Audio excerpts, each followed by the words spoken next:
Barasat AC PCB রিপেয়ারে আপনাদের সবাইকে স্বাগত জানাই। তো বন্ধুরা, কেমন আছো সবাই?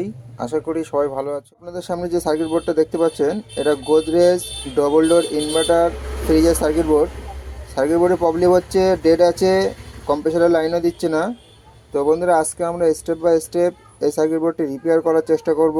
এই সার্কিট বোর্ডে ফল্ট কী আছে সেটা দেখব এবং রেডি করার চেষ্টা করব। তো চলো বন্ধুরা, ভিডিও শুরু করা যাক। তো বন্ধুরা, এখানে দেখো, ফিউজ থেকে যেটা কন্টিনিউটি পাবে সেটা লাইন, অথবা লাইন ফিল্টার থেকে যেটা কন্টিনিউটি পাবে দুই সাইডে লাইন নিউট্রাল হবে, ঠিক আছে। তো এখানে আমাদের লাইন এটা আছে, নিউট্রাল এটা আছে। তো আমি এখানে মেন প্লাগটি দিয়ে দিই। তো বন্ধুরা দেখুন, আমি এখানে নিউট্রাল দিলাম আর এখানে লাইনটা দিলাম, ঠিক আছে। তো দেখি এবার আমি ভোল্টেজটা স্টেপ বাই স্টেপ চেক করব যে আমাদের ভোল্টেজটি ঠিক আছে কিনা।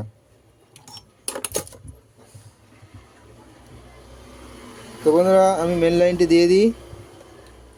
তো বন্ধুরা, মেন লাইনটি আমি দিয়ে দিয়েছি। দেখি আমার ডিসপ্লেতে কোনো লাইন এসছে কিনা একবার দেখে নিই। ডিসপ্লে বলতে এখানে একটা লাইট আছে, ঠিক আছে, ওই লাইটটা গ্লো করে। তো আমরা দেখতে পাচ্ছি এখানে কিন্তু কোনো লাইটই জ্বলছে না, ঠিক আছে।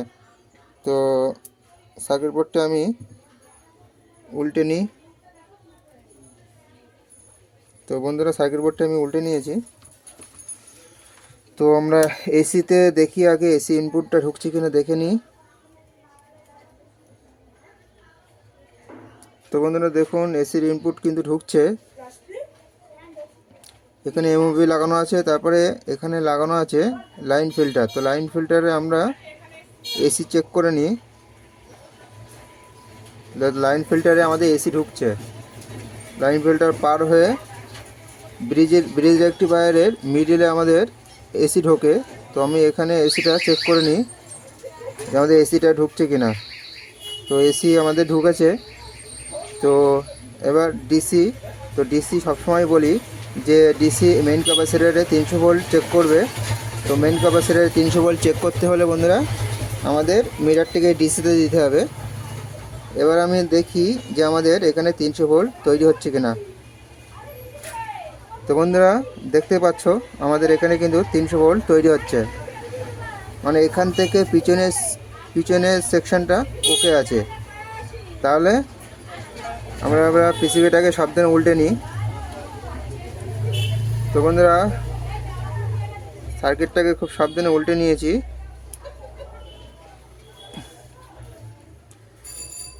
বন্ধুরা, এইখানে দেখো একটা রেগুলেটর আছে, ঠিক আছে। এটা 3.3 ভোল্টের রেগুলেটর। এর ইনপুটে থাকবে 15 ভোল্ট, আউটপুটে থাকবে 3.3 ভোল্ট। তো বন্ধুরা, আমি এখানে দেখি যে 15 ভোল্ট আমাদের পাওয়ার সাপ্লাই থেকে তৈরি হচ্ছে কিনা, ঠিক আছে। তো এটা আমি গ্রাউন্ড নিয়ে নিলাম। আর এখানে আছে আমাদের 15 ভোল্ট। তো বন্ধুরা, 15 ভোল্টে কিন্তু কোনো সাপ্লাই দেখতে পাচ্ছি না। এদিকে 3.3 ভোল্টেও কোনো সাপ্লাই কিন্তু নেই। তাহলে আমাদের এই সেকশানে প্রবলেম আছে। যেহেতু আমাদের পাওয়ার সাপ্লাই তৈরি হচ্ছে না, তাহলে আমার পুরো সার্কিটটাই কাজ হবে কি করে? যেখানে 3.3 ভোল্টে কাজ হচ্ছে না মাইক্রো কন্ট্রোলার চালানোর জন্য, সেখানে সার্কিট তো চলবে না। তো বন্ধুরা, মেন প্লাগটি আমি খুলে দিই। দেখি যে আমাদের এখানে যতটা চেক করা যায় টায়োডগুলো ঠিক আছে কিনা বন্ধুরা দেখে নেব। তো আমি ডায়োডে দিয়ে দিয়েছি। দেখি যে আমাদের এখানে এই ডায়োডটা ঠিক আছে কিনা। তো বন্ধুরা, এই ডায়োডটা আমাদের ঠিক আছে, এটা দেখি। তো বন্ধুরা, এই ডায়োডটা আমাদের শর্ট দেখাচ্ছে, এটাও শর্ট দেখাচ্ছে। তো বন্ধুরা, 3.3 ভোল্টের রেগুলেটরটা আমি একবার দেখি যে এটা শর্ট আছে কিনা। তো 15 ভোল্টে দেখি।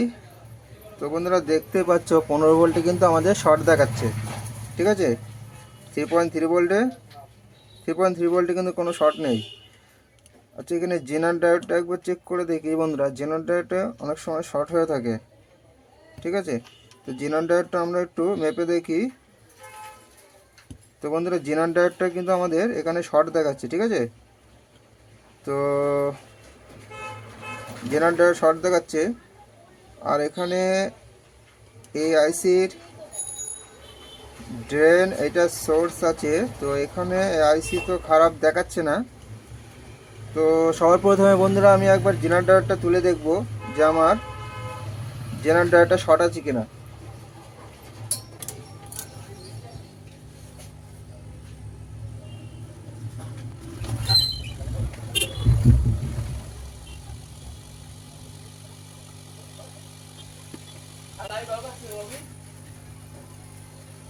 তো বন্ধুরা দেখতেই পাচ্ছ জেনার ডায়োডটা কিন্তু আমি খুলে নিয়েছি, ঠিক আছে। জেনার ডায়োডটা আমি খুলে নিয়েছি, এটা চেক করে দেখবো যে আমাদের শর্ট আছে কিনা। তো বন্ধুরা জেনার ডায়োডটা আমরা মেপে দেখি যে এটা আমাদের শর্ট দেখাচ্ছে কিনা। তো দেখি। তো বন্ধুরা দেখো জেনার ডায়োডটা কিন্তু আমাদের শর্ট দেখাচ্ছে, ঠিক আছে। আচ্ছা এখানে যে ডায়োডগুলো শর্ট দেখাচ্ছিল ওগুলোতে শর্ট আছে কিনা একবার চেক করে দেখি। তো বন্ধুরা এখানে যে ডায়োডটা আছে তার রিডিং কিন্তু আমরা পাচ্ছি, ঠিক আছে। এখানে যে 15 ভোল্টের শর্ট ছিল সেটা একবার দেখে নিই যে আমাদের 15 ভোল্টের শর্ট আছে কিনা।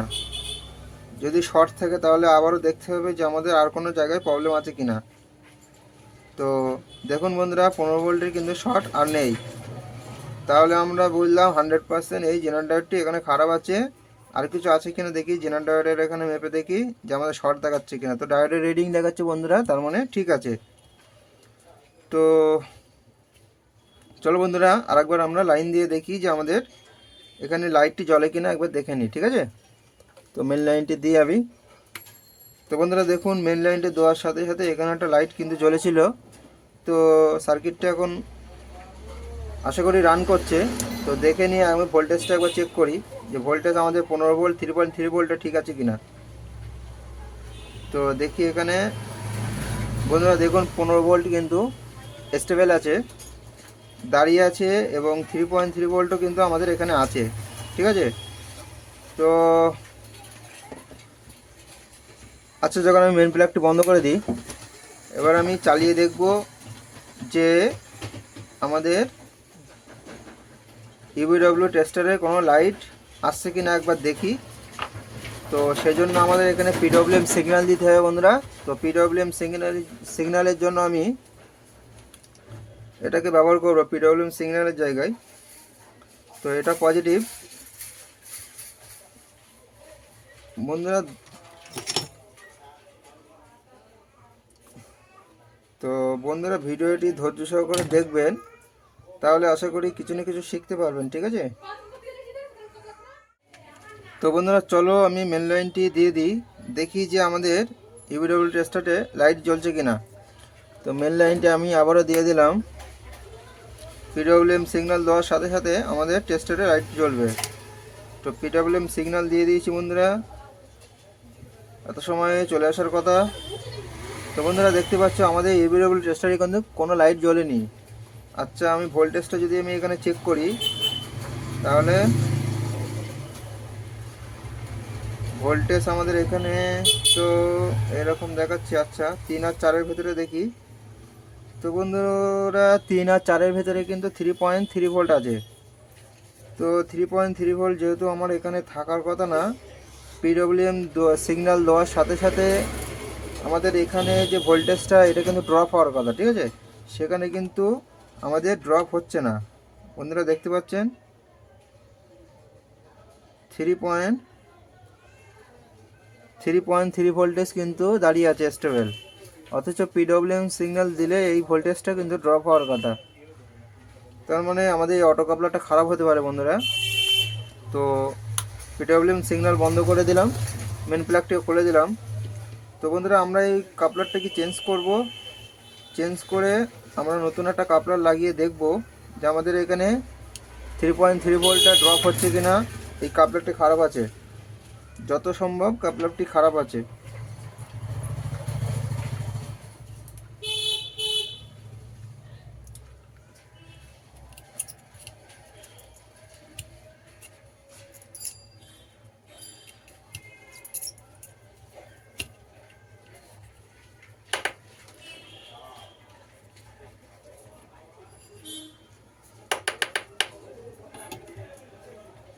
তো বন্ধুরা এই সেই কাপলার, এটা খারাপ আছে, আমি একটা নতুন কাপলার নিয়ে নিই।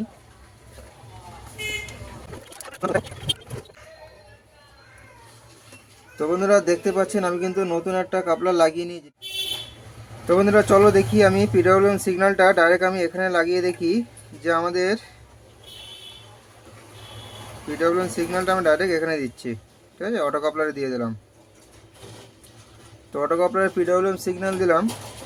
তো চলো বন্ধুরা এবার চালিয়ে দেখি যে আমাদের কম্প্রেসারের লাইনটি দিচ্ছে কিনা। তো মেন প্লাগটা আমি দিয়ে দিই। তো বন্ধুরা মেন প্লাগটি দিয়ে দিলাম, পিডব্লিউএম সিগন্যালটা দিই, পিডব্লিউএম সিগন্যাল দিলাম। তো দেখুন বন্ধুরা ইউভিডব্লিউ টেস্টারে কিন্তু লাইট কিন্তু গ্লো করেছে। ঠিক আছে, তো এখানে আমার আগে যেটা ছিল 3 আর 4 নম্বরে, 3 আর 4-এর ভেতরে আমাদের ছিল 3.3, সেটা কিন্তু ড্রপ হয়েছে বন্ধুরা, দেখতে পাচ্ছেন 1.5 1.6। তো যেহেতু আমাদের ইউভিডব্লিউ টেস্টারে লাইটগুলো করেছে, তো আমরা এবার কম্প্রেসারে কানেকশান করে একবার দেখবো যে আমাদের কম্প্রেসারটি চলে কিনা। তো এটাও বন্ধ করে দিলাম, মেন প্লাগটিও বন্ধ করে দিই বন্ধুরা, করে দিলাম। এবার কম্প্রেসারে কানেকশানটা করে দেখবো যে আমাদের কম্প্রেসারের লাইনটি দিচ্ছে কিনা, কম্প্রেসার ঠিকঠাক চলছে কিনা।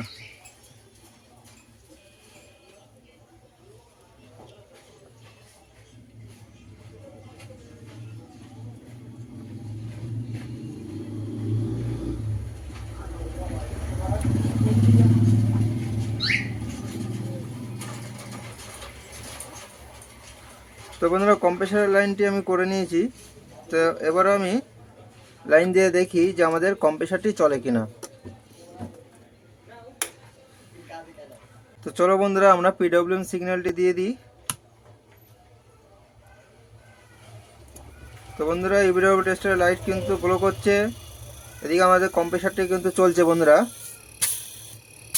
আপনারা আওয়াজ শুনতে পাচ্ছেন হয়তো, কম্প্রেসারটি চলছে। তো কম্প্রেসারের স্পিডটা একটু আমরা পিডব্লিউএম সিগন্যালটাকে বাড়িয়ে স্পিডটা দেখি বাড়ছে কিনা। তো পিডব্লিউএম সিগন্যাল ফ্রিকোয়েন্সিটা আমরা 136 করে দিলাম, দেখি বাড়ে কিনা। তো দেখুন বন্ধুরা আমাদের কম্প্রেসারের স্পিড কিন্তু বিশাল হাই হয়ে গিয়েছে। ঠিক আছে, তো বন্ধুরা আমরা যদি ফ্রিকোয়েন্সিটা কমাই তাহলে কিন্তু আমাদের কম্প্রেসারের স্পিডও কমে যাবে। তো দেখুন ফ্রিকোয়েন্সি কমিয়ে দিয়েছি, কম্প্রেসারের স্পিডও কিন্তু কমে গেছে। তো বন্ধুরা আপনারা যদি কেউ পিসিবি রিপেয়ারিং করাতে চান তাহলে ডেসক্রিপশানে নাম্বার দেওয়া থাকবে, আমার সাথে যোগাযোগ করতে পারেন। আর চ্যানেলে যারা নতুন আছেন তারা অবশ্যই চ্যানেলটিকে সাবস্ক্রাইব করে রাখবেন, আর পাশে থাকা বেল আইকনটি অবশ্যই অন করে দেবেন যাতে নতুন কোনো ভিডিও আসলে সঙ্গে সঙ্গে দেখতে পারেন। Thanks for watching.